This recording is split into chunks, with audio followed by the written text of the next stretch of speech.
Happy birthday to you जी, cake shake है तो फिर बुलाओ जी। ऐसे ही तुम बुढ़े होते रहोगे, हमको उससे क्या मतलब बताओ जी।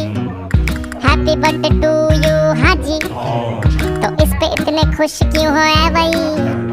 तुम तो बरसों पहले ही निकल चुके हो, तो बर्थडे वाला नाटक ये क्यों है भाई? कैंडल शैंडल फूंक से बुझा के, बेसुरों की भीड़ फालतू में लगवा के, बर्थडे वाला सॉन्ग जोर जोर से गवाते हो, हमसे ताली शाली का हजामत करवाते हो। ये सब नौटंकी फिर भी चलो झेल लें, केक शेक और स्टार्टर्स भर भर के आए प्लेट में, घर जाके फिर से डिनर न मंगवाना हो, चूहे ना दौड़े पेट में रात के 1:45। हैप्पी बर्थडे टू यू जी, सोच समझ के इनवाइट भिजवाओ जी, अगर पेट पूजा का फुल इंतजाम है तो ही न्योता।